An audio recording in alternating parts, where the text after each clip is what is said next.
This is State of the Union. Good morning from Washington. I'm Candy Crowley. Ukraine remains on edge today with increased violence in the eastern part of the country. I'll get to Ambassador Jeffrey Pyatt in Kiev very shortly. But first, two people who've recently been to Ukraine, Congressman Eliot Engel, ranking Democrat on the House Foreign Affairs Committee, and Senator Ron Johnson. He heads the European Affairs Subcommittee on the Senate side. I want to start out with something that the president said. As you know, he met with German Chancellor Angela Merkel and had a presser with her and came out to warn President Putin of more sanctions in the offing. The Russian leadership must know that if it continues to destabilize eastern Ukraine and disrupt this month's presidential election, we will move quickly on additional steps, including further sanctions that will impose greater costs.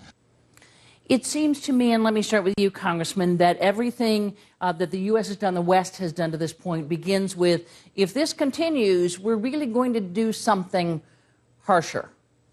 What is the definition of disrupting these elections later in May?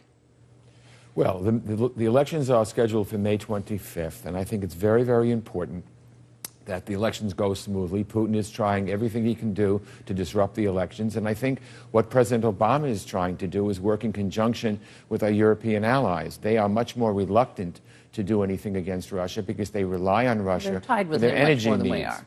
Right. I mean, but the question is, I think if you look at what's going on in Ukraine in the eastern part right now, you can pretty much predict that elections there are going to be a little tough.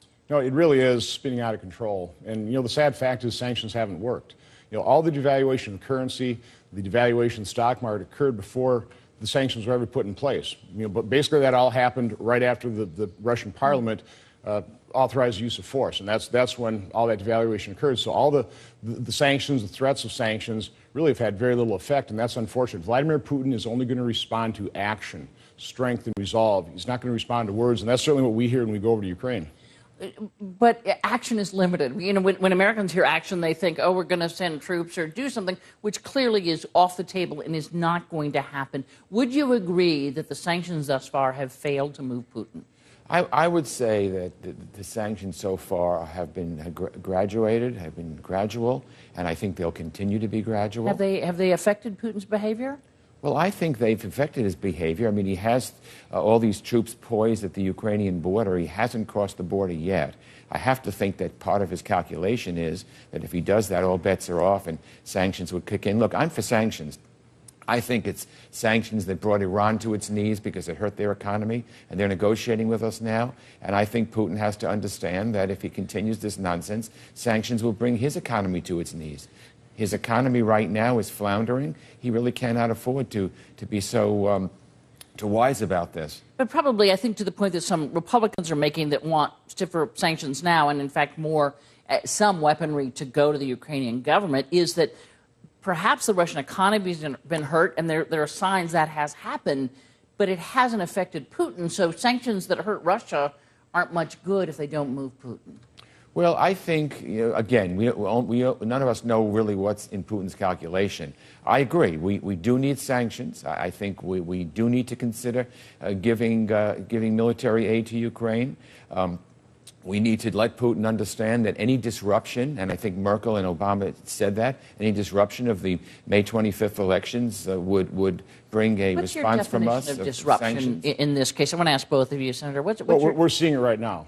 I mean, as far as elections are concerned, well, we're seeing it right now. I mean, we are seeing these Russian sympathizers, and I would say really Russian agents in many respects, taking over administration buildings, fomenting unrest, and now we're really seeing this erupt into real violence. People are dying, and that's exactly what Vladimir Putin wants. He wants to destabilize not only Ukraine, but he's been really undermining those breakaway republics for years, because he doesn't want to see successful democracy on his borders, because that destabilizes Russia, or certainly threatens his power. And that's what this is all about. It makes no economic rational sense for Putin to be doing what he's doing. He's only doing it to consolidate his own power, and we have to recognize that. So nobody's talking about combat boots on the ground, but he's amassing tens of thousands of troops. We're sending a couple hundred in. And I think what we really need to do is strengthen NATO. NATO. Yeah, we right. need to show some training exercises, and we really should provide some defensive weaponry, anti-tank weapons to the Ukraine. Right, and I wanted to ask you about that because this first I've heard you, perhaps you've said it before, but that you do think we ought to consider giving actual lethal weapons to the Ukrainian government, because in essence, people who argue for this say, look, we're not going to go in and help them. They should at least have a little more wherewithal. Everyone understands that they can't beat the Russian army, but nonetheless, when you're trying to kind of crush this pro-Russia uprising, maybe some lethal weapons would help Ukraine at this point. Well, I think it would, but I think that's not it. Look, our NATO allies, the ones who are the former Soviet bloc countries and former Eastern Bloc countries, they're scared to death. They think that if Putin gets away with this, they may be next. We have in NATO Article 5, which says an attack on one NATO member is an attack on all. NATO, the equation of NATO since the fall of the Soviet Union has really been that Russia would be cooperative. If Russia is now going to be an adversary, the whole calculus of NATO needs to change. And by the way, the U.S. provides most of the military aid to NATO. The countries are supposed to do 2% of their economy for the military if they're NATO members, and they haven't. Only 3 or 4 countries have. So it really means that we're going to have to work in conjunction with NATO, because if we don't, then the NATO alliance is dead. Let me ask you just to Sure. stand by with me, because we do have Ambassador Jeffrey Pyatt on the phone, and I want to see, Mr. Ambassador, thanks for joining us. I wanted to ask you first, what is your understanding right now of the situation in eastern Ukraine? Well, Candy, right now, I mean, Ukraine is a country in mourning. Prime Minister Yatsenyuk was in Odessa today.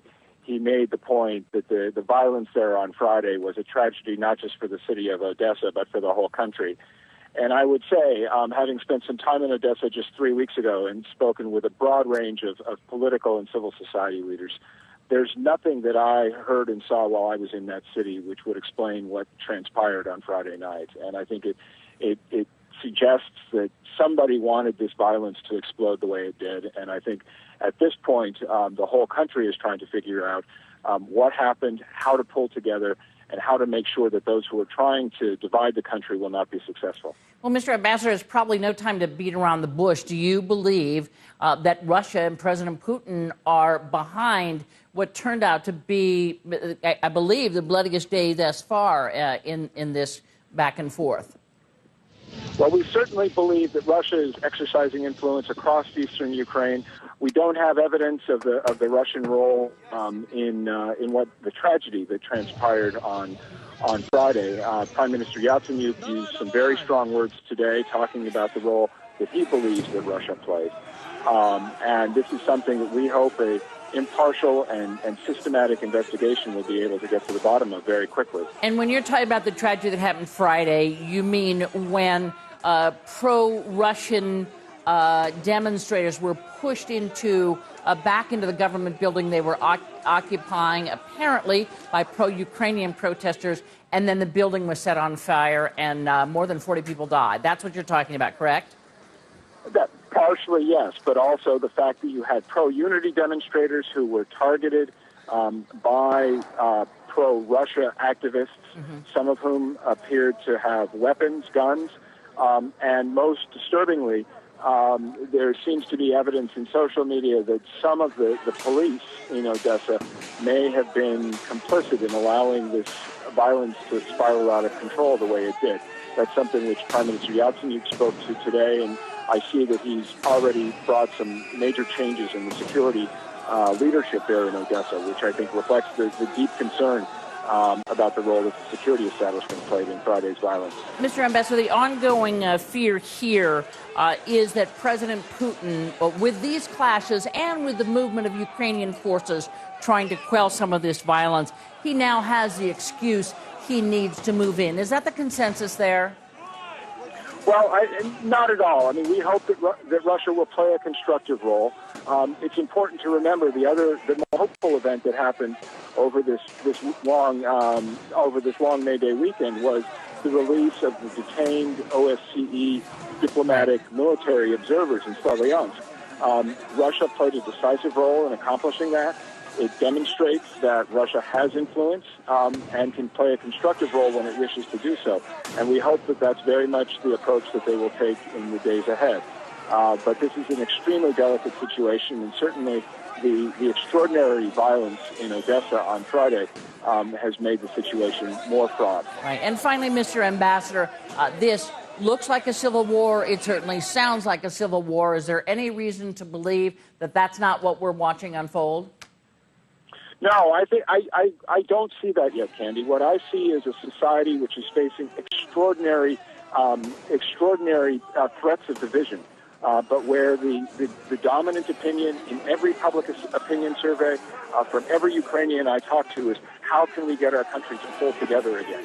Clearly, there are forces that are trying to deepen division, and sadly, some of those forces seem to be coming from outside the country, from Russia. But the dominant mood in the country is, how do we end this violence, and how do we pull the country together again? Ambassador Jeffrey Pyatt, U.S. Ambassador to Ukraine, thanks so much for your time today. No, good talking to you. Thanks. So back to you all. You see these pictures. You heard the ambassador. What does the U.S. do next? I feel like there are not a lot of arrows in this quiver. Well, let me first say that we've got an excellent ambassador, Ambassador Pyatt, doing a really good job, very dedicated. One thing we have to understand is how effective Russia has been in terms of propaganda war. When we were there, I was asking, what are they lying to Ukrainians about? They're telling them that they are going to, that Kiev's going to be sending death squads to pull people out of their homes. They say they're going to be forced out of their Russian Orthodox and Ukrainian Orthodox faith and into Catholicism. Propaganda war. So the propaganda is incredibly effective. We need to counter that in a far more robust fashion, because we've pretty well stopped our efforts of providing information. The most important thing, I met with Prime Minister Yatsenyuk when I was there. The most important thing that they're looking for us, those elections on May 25th have to happen, and they have to happen so that the Ukrainian people can exercise their free will. It is so important. Putin's role, obviously, or his game, is to try to disrupt them and then say that they're irrelevant and that they're therefore invalid. But we really cannot let him do that. And again, Putin has to understand that sanctions will follow, tough sanctions on their banking sector, on their mining sector, on their financial sector, will follow, just the way we did it for Iran, if Putin doesn't stop his nonsense. To both of you, a final question. If Putin decided tonight to roll those tanks across the border from Russia into eastern Ukraine, what stops him? Nothing will stop him. That's, this is hindsight. But when Prime Minister Yatsenyuk was here, just asking for a pretty reasonable request of some small arms, some ammunition, as a sign of strength and resolve, of support for Ukrainians. Unfortunately, we didn't provide that. And again, nobody can predict exactly what would have happened, but I think it's that type of weakness that has given Vladimir Putin certainly the signal that he can continue to do these things with impunity. We've got to change his calculus. What stops him is he understands that if he were to do that, tough sanctions would follow, both from Europe and from the United States. I think that President Obama is starting slowly, so he can be in conjunction with our European allies. But he said there will be tough sanctions if Putin continues this nonsense. I want to quick ask you about a question that's out there in Nigeria, where in mid-April, about 270-something, I think, Nigerian schoolgirls, teenagers, were kidnapped by a terrorist group that is opposed to Western education, who think Western education is evil.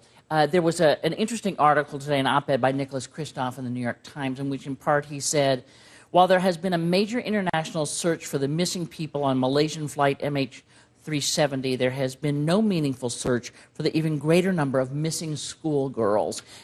We've heard Secretary Kerry say this is terrible. The Nigerian government is apparently not doing much to help find these young women. We're told they're being sold to be wives of some of these terrorists. It does seem, and Kristof spoke to the father of one of these girls, said, we need the UN, we need the U.S. to do something. Is there something the U.S. can do? Well, one thing, I believe the U.S. has been way too silent on the brutality, the lack of human rights in the Muslim world for women.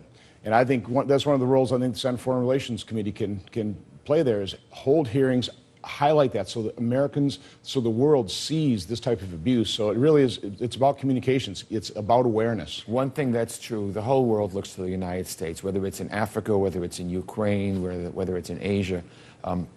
There's no substitute for the United States, and my belief is that we need to be active and engaged. It doesn't mean boots on the ground, but there's so much that we can do. We could gather an international force saying, find these girls. There's 270 teenage girls. America has to lead, and that's what's missing now. We simply aren't taking that leadership position across the world, and that makes the world a much more dangerous place. Well, I think we are taking a leadership position, but we do have allies. We have to work with them. I think we're doing it, and I think Putin understands that. Congressman Eliot, Engel, Senator Ron Johnson, thank you both for coming by today. I appreciate it. Thank you.